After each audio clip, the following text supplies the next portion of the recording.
Assalamualaikum warahmatullahi wabarakatuh. Saya Mayandari Alfaj dari kelas akuntansi 6 SIP 2.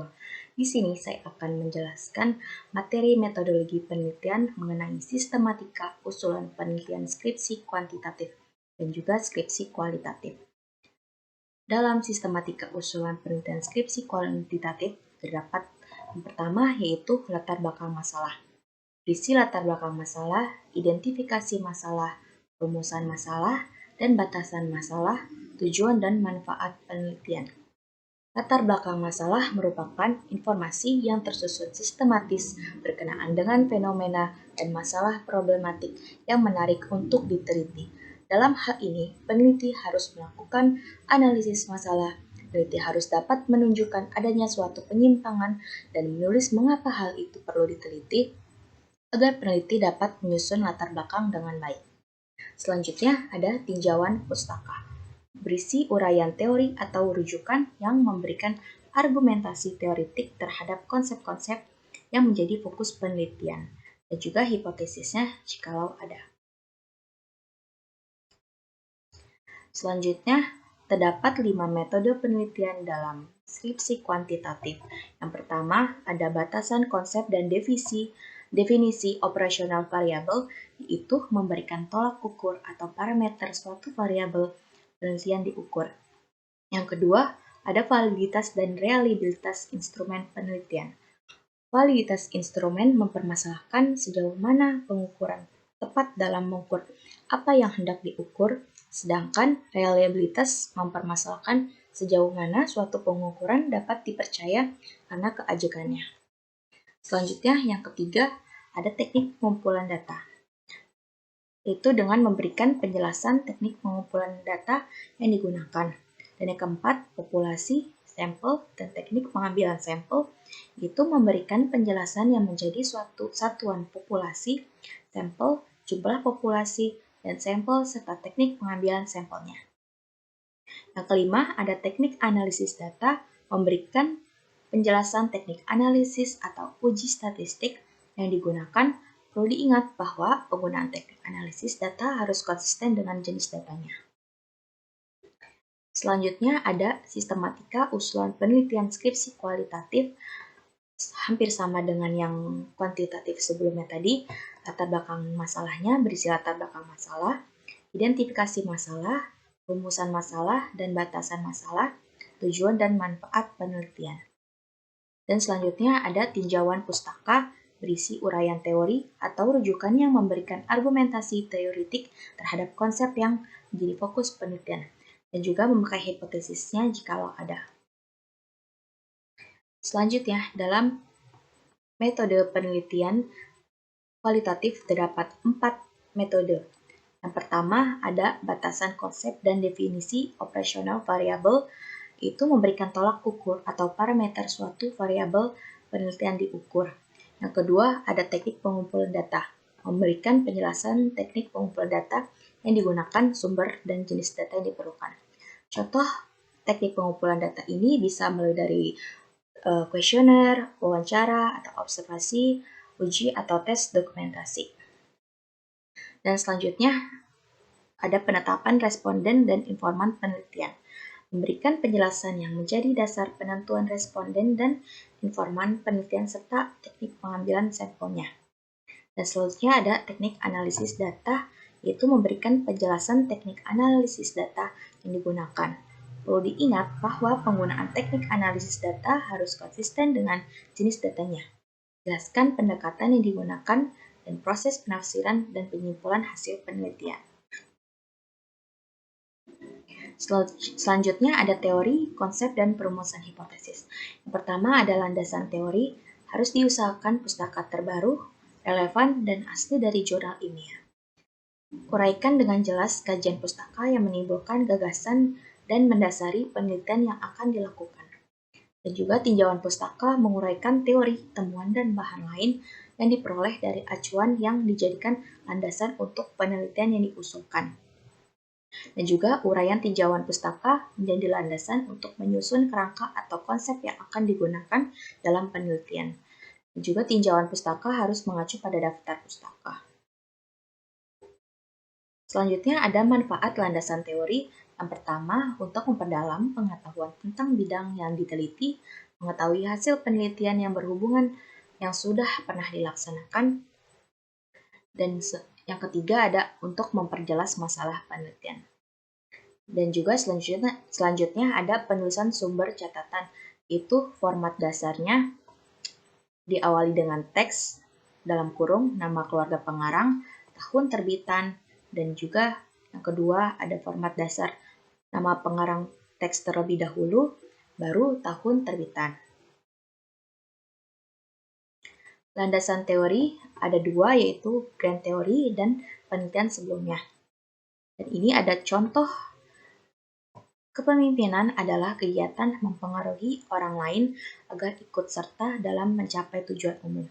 Kalimat di sini ini menjelaskan berisikan tentang teks dan juga diikuti dengan Cons dan O'Donnell, 2008 ini, yaitu nama keluarga pengarang dan juga diikuti dengan tahun terbit.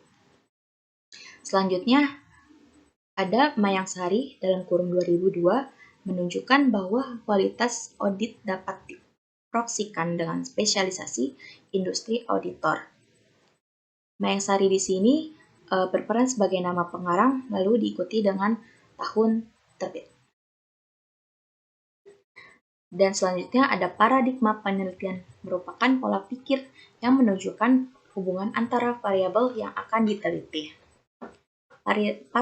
Paradigma sederhananya menunjukkan pengaruh dan hubungan antara variabel X dan variabel Y.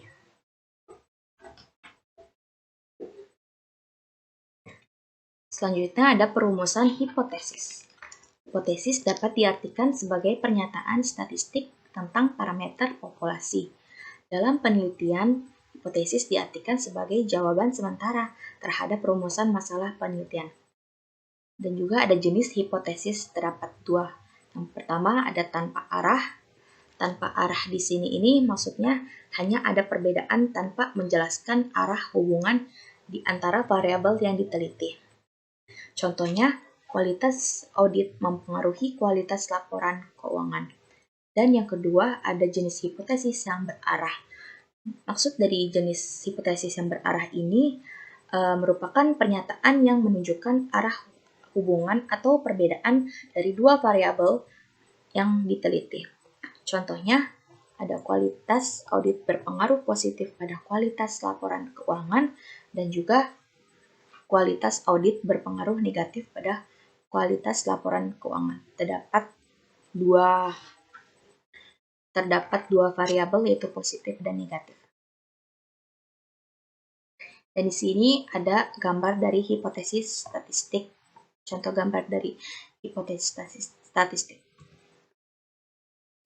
Dalam statistik dan penelitian terdapat dua macam hipotesis, yaitu hipotesis nol dan alternatif. Hipotesis nol diartikan sebagai tidak adanya perbedaan antara parameter dengan statistik atau tidak adanya perbedaan antara ukuran populasi dan ukuran sampel. Dengan demikian, hipotesis yang diuji adalah hipotesis nol karena memang peneliti tidak mengharapkan adanya perbedaan data populasi dengan sampel. Dan juga ada hipotesis alternatif adalah lawannya hipotesis nol yang berbunyi adanya perbedaan antara data populasi dengan data sampel. Hipotesis nol menyatakan tidak ada misalnya tidak adanya hubungan antara satu variabel dengan variabel lain, dan juga tidak adanya perbedaan antara satu variabel atau lebih pada populasi atau sampel yang berbeda, dan tidak adanya perbedaan antara yang diharapkan dengan kenyataan pada satu variabel atau lebih untuk populasi atau sampel yang sama. Hipotesis alternatif menyatakan adanya perbedaan atau hubungan. Yang pertama, ada hipotesis deskriptif, yaitu dugaan tentang nilai suatu variabel mandiri tidak membuat perbandingan atau hubungan. Sebagai contoh perumusan masalah di sini, yaitu yang pertama ada seberapa tinggi daya tahan lampu merek X dan seberapa tinggi produktivitas padi di Kabupaten Klaten, lalu ada berapa lama daya tahan lampu merek A dan B, dan ada seberapa baik gaya kepemimpinan di lembaga X. Dari 3 permasalahan di atas, maka rumusan hipotesisnya itu yang pertama, daya tahan lampu merek X sama dengan 800 jam, dan yang kedua ada produktivitas di Kabupaten Klaten itu ada 8 ton per hektar. Yang ketiga ada daya tahan lampu merek A sama dengan 450 jam dan merek B sama dengan 600 jam. Gaya kepemimpinan di lembaga X telah mencapai 70% dari yang diharapkan. Selanjutnya ada statistik yang digunakan untuk menguji hipotesis deskripsi. Ada 2 jenis tabelnya, yang pertama ada jenis atau tingkatan data, dan ada teknik statistik yang digunakan untuk pengujian. Tingkatan data nominal ini menggunakan teknik statistik. Yang pertama ada tes binomial dan juga chi-kuadrat atau satu sampel. Dan ordinal ini menggunakan ram-tes. Dan menurut interval atau rasio, ini menggunakan uji tes atau satu sampel.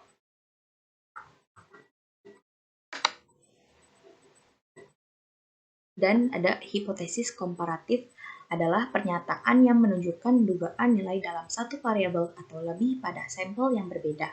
Contoh rumusan masalah komparatif di sini yaitu adakah perbedaan kualitas audit KAP BIG 4 dan non-BIG 4? Hipotesisnya, tidak terdapat perbedaan kualitas audit KAP BIG 4 dan non-BIG 4. Kualitas audit KAP BIG 4 lebih rendah dibandingkan KAP non-BIG 4 dan kualitas audit KAP BIG 4 lebih tinggi dibandingkan KAP non-BIG 4. Statistik yang digunakan untuk menguji hipotesis komparatif itu terdapat 3 macam data. Yang pertama ada interval rasio, yaitu bentuk komparasinya menggunakan 2 sampel korelasi, yaitu uji tes 2 sampel, dan juga independennya uji tes 2 sampel. Dan juga komparatif sampel korelasinya menggunakan one-way ANOVA dan juga two-way ANOVA, dan independennya menggunakan one-way ANOVA dan juga two-way ANOVA juga. Dan selanjutnya ada data nominal, ini menggunakan 2 sampel, korelasinya MC-Nemer dan independennya Fisher exact chi-kuadrat 2 sampel. Dan juga komparatif sampelnya, korelasinya ini menggunakan chi-kuadrat forecast sampel dan juga Church cube, dan juga independennya chi-kuadrat forecast sampel. Dan juga data ordinal ini menggunakan data 2 sampel korelasinya, yaitu Sintest-Weil quotient match pairs, dan juga independennya median test, juga Mann-Whitney U-test, Kolmogorov-Smirnov, dan juga Wolff-Wolfish. Dan juga komparatif sampelnya ini korelasinya Redman two-way ANOVA dan juga independennya median extension Korsakoff-Walsh dan one-way ANOVA. Hipotesis hubungan asosiatif adalah suatu pertanyaan yang menunjukkan dugaan tentang hubungan antara dua variabel atau lebih. Contoh rumusan masalahnya adalah, adakah hubungan antara gaya kepemimpinan dengan efektivitas kerja? Rumus dan hipotesis nolnya adalah, tidak ada hubungan antara gaya kepemimpinan dengan efektivitas kerja. Statistik yang digunakan untuk menguji hipotesis asosiatif ini menggunakan 3 data juga, dan juga teknik korelasi yang berbeda ini. Yang pertama ada nominalnya menggunakan koefisien kontingensi dan juga ordinal, Spearman rank, dan juga Kendall-Tau. Dan juga tingkatan data interval dan rasionya ini, yang pertama menggunakan korelasi Pearson product moment, yang kedua ada korelasi ganda, yang ketiga ada korelasi parsial. Hipotesis kausal itu sebab akibat. Hipotesis kausal ini adalah suatu pertanyaan yang menunjukkan dugaan tentang pengaruh dua variabel atau lebih. Contoh rumusan masalahnya adalah, apakah gaya kepemimpinan mempengaruhi efektivitas kerja? Dan juga rumus dan hipotesis nolnya adalah, gaya kepemimpinan berpengaruh positif pada efektivitas kerja. Sekian video yang dapat saya sampaikan hari ini. Jangan lupa di like, comment, subscribe, and share sebanyak-banyaknya pada teman-teman kalian, dan nyalain notifikasinya supaya nanti kalau aku upload materi selanjutnya, kalian tidak ketinggalan.